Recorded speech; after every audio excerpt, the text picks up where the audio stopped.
Assalamu alaikum wa rahmatullahi wa barakatuh. Some of you, and peace out to the rest of you. Hit the share button because the message is more important than the messenger.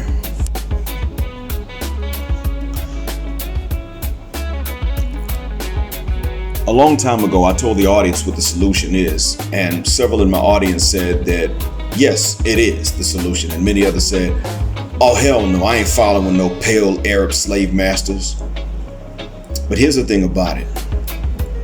The solution I propose never belonged to the Arabs or to us. They're not its owners, and we aren't some Johnnies come lately either.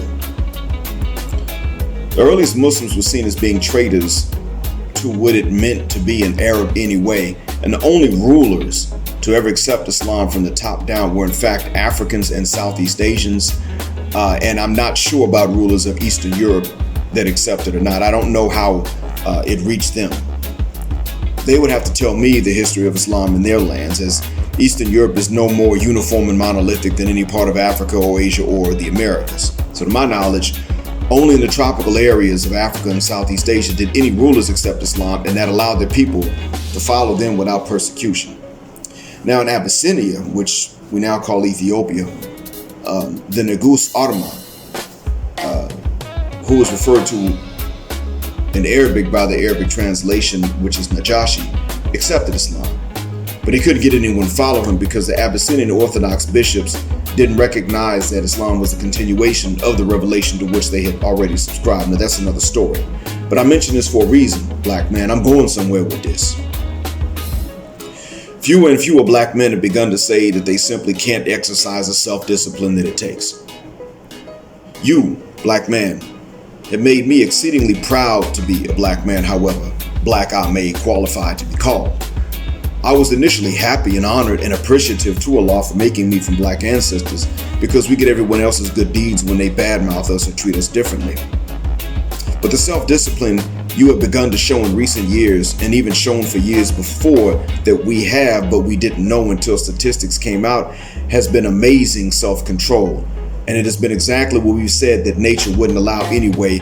So you in effect have darn near conquered nature if you had been right about it in the very beginning. This is an accomplishment, and for that, I have gone from appreciative and grateful to proud. You've made it fashionable and common to turn down trim when the wrong women offer it. And we weren't as bad at turning it down as we thought we were before, believe it or not. But now we're aware of how much better we are, and we're getting better at it. Nowadays, we're refusing to accept that notion because, the notion is that we're men and we're black, and so we can't say no to some tail. And we've now turned that notion on its head. We saw how trifling these broads get in the West when COVID had us showing a lot online, and we said, no, never mind, girl, I'm good. A few years ago, we'd have looked at someone like House of Hypocrites with 7 baby mamas and 7 babies he ain't raising or feeding at all. And we would say, well, he's got to take responsibility, but we know, you can't necessarily turn down all that trim. Now we're looking at him and giving credit for the accountability he does take and the valid points he does make, but we're not going to just accept his pooky accented excuse that he can't be expected to turn down these garden tools, including another man's wife that went out of her way to contact him when her friends weren't there to stop her, since they interfered the first time she approached him. We're not accepting his excuse anymore. We're looking at him, and many of us, when we heard him say that he actually came from a 2-parent household that owned land, turned and said, what the hell happened to you? Why, you became the pookiest of the pookies. A lot of us actually heard that and said, he can't be that stupid. This man's making a point, but he doesn't really have no 7 baby mamas. Because he wouldn't show his face if he did. Maybe that's true. Maybe. But it's hard to fake that level. And to be fair, one thing that is consistent is that married woman came to him. And what I'm inclined to believe at least part of his story, because had that woman been single and unmarried, she'd not have approached him probably. Unless she witnessed another woman approach him. That might need to be another show itself. These married women out here seeking out boyfriends, and all of a sudden they know how to approach men, but when they're single and they're paying their own bills, hopefully they can't show interest unless they're trying to clip block another woman. Bastard niches. But I have to do that. That'll have to be a separate recording on its own. So anyway, the point is we're changing. And not only have we been more disciplined than even we knew, but we've become more aware of it and have probably become more self-disciplined anyway.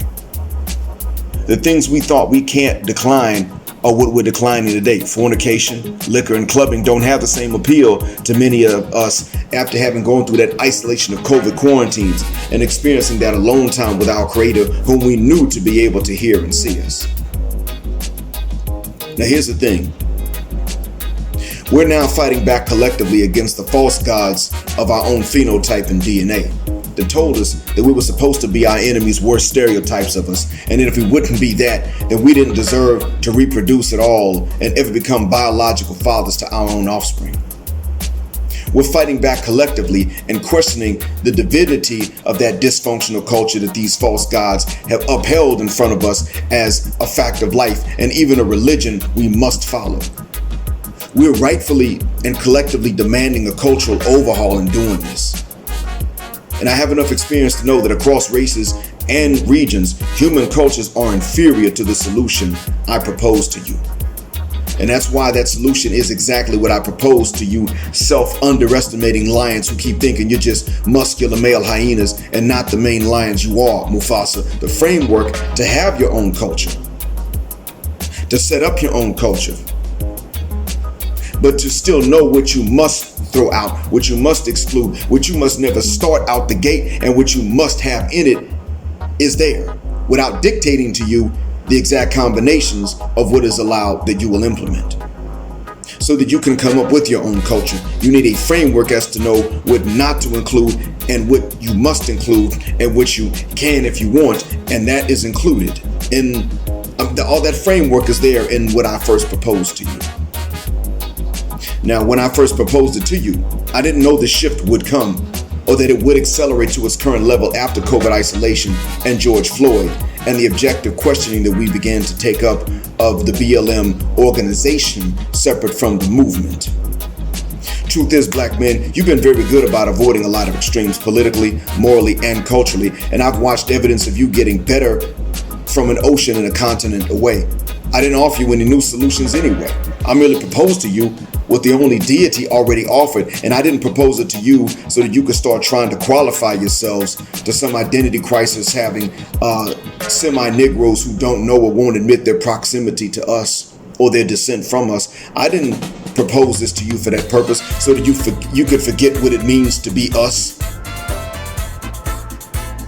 and become so spiritual that you were of no earthly value. That wasn't it. I proposed it because of how much you already qualify for the solution itself and how much better qualified you are than the semi-Negroes whom you assumed I would tell you to try to impress out the gate. Your average IQ on a bad day is better than the average IQ on a good day. You're just looking in the United States and in the UK at the ones whom the US and British embassies and consulates cherry-picked and then told you to keep, or told them to keep away from us, that's all. That's why you don't know how much better you are than the average. I passed the masjid on a highway a few days ago that had a sign on it written in Arabic saying, Fajr, O Muslims. Well, that's the name of the prayer that we pray before the sun rises. The sign was to extol us to get up on time for that prayer, and that's a good thing, but the issue is that the culture here is against going to bed early, much like the stereotypical Negro culture and the corporate white culture that likes to overwork its employees and then start them off the next day too early, intentionally sleep depriving them. Yeah, you look at those two, notice that. Is it easy to go to bed early in the States? It's worse here. That's part of being an Arab, being up late at night. They love to stay up late, and that's why they pray Fajr late, or they don't focus when they prayed on time, and they're terrible time managers. The sign should have said early to sleep, early to rise, early to Fajr, but it didn't say that because they can't go against their vast, backwards Bedouin culture, even to follow what they claim to be their religion. So they stay talking and agitating for positive results they'll never get. I mean, the pro-Arabs are where the pro-blacks became the pro-wax. That's where they are now.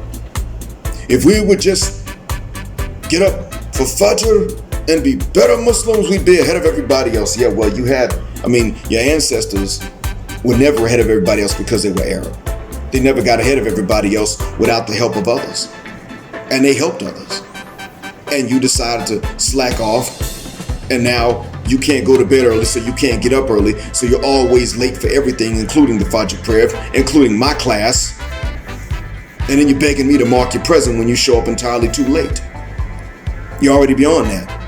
A few years ago, I had to say that we were the same in this regard, black folks. But today, even though I'm only seeing this online, I gotta say that you beat them. Not just Arabs, but even other white adjacent but semi-Negro groups that claim to be Muslim and might even be. You beat them to improving and getting rid of bad habits and questioning why you can't even get rid of these bad habits.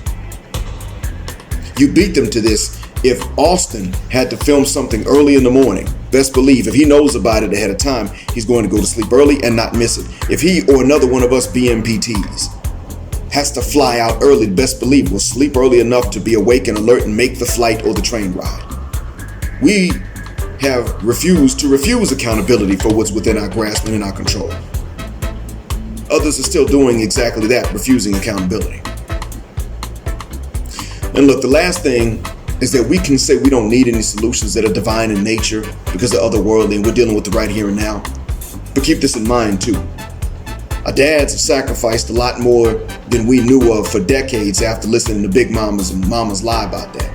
And big mamas and mamas also did make some sacrifices, differing levels of sacrifice based on the individual women. But the men had to, by definition of the manhood, if they were allowed to know that they had kids, or even if the kids weren't theirs, so that we could have better than they did and get into the middle class, if not higher. We're still very likely to fall back financially, and I've seen this happen to guys who didn't get felonies or make gross errors to hold themselves back, as well as to those who did exactly those stereotypical things too. One guy who was so non-stereotypical is now hooked on painkillers and married to a white single mom and living with her because of an illness, not any crimes or irresponsibility at all on his part. Now, growing up, he looked at me and said, "You know, Black, you always talking about that black stuff. Can't we all just be people?" He was one of them guys. He never strayed. His only vice, I don't even think it was drinking. His only vice has been that punani, fornicating. Now he slid out of that class, and he's the son of a judge. His older brother, who's even more accomplished and responsible, just had to divorce his highly accomplished wife, with whom he has 3 kids, because it turns out she doesn't even like men but other women instead. He did nothing wrong, and he could not have seen this coming because many of our mothers couldn't see it either. About 2 in that friends group of mothers did, and they hid it because they wanted to give her the benefit of the doubt, and instead now they've got to doubt this woman's benefit. What I'm getting at is that the culture we have isn't allowing us to even not lose the fruits of our parents' and grandparents' efforts to give us a better start. They made gains for us, and we're losing them. Jay Moran, anyone? He was irresponsible. House of Hypocrites, anyone? He was. But look what they were following. Well, there's a counterweight and an opposition to that N19 culture they followed. And it is in fact more than one party, some of them overlapping, and they include SYSBM, IBMOR, Passport Bros, and the Muslims. And I mean Muslims who are patriarchal and not matriarchal or gynocentric. Letting mama tell them what to do as men. Shuck that fit. You can ask me or base Muslim about those effects in AA Muslim communities, and while we ourselves are beginning to tell sisters to either fuck the shuck up and obey Allah exactly the way they think is degrading by obeying us after him, or pay the cost to be that independent boss, or take off the hijab and just be like the disbelieving women altogether and stop calling themselves Muslimas in public. We're not even talking about the Muslims who follow these Western Muslim or feminists in our ranks. We're talking about the ones who believe in women's rights to the exact extent that Allah gave them rights, and He did give them rights, but not adding any more, trying to capitulate to modern misandrists. We're talking about those Muslims, because they're actually doing what they're supposed to do as Muslims. The capitulators are not. The simp imam saying, well, you need to go to the courthouse. They're not either. They ain't doing it. They're not doing what they're supposed to do. Repatriation, which we're doing as best we can, is already a part and parcel of this solution I promoted to you. And if you don't believe me, ask Crimson Cure about the word Hydra.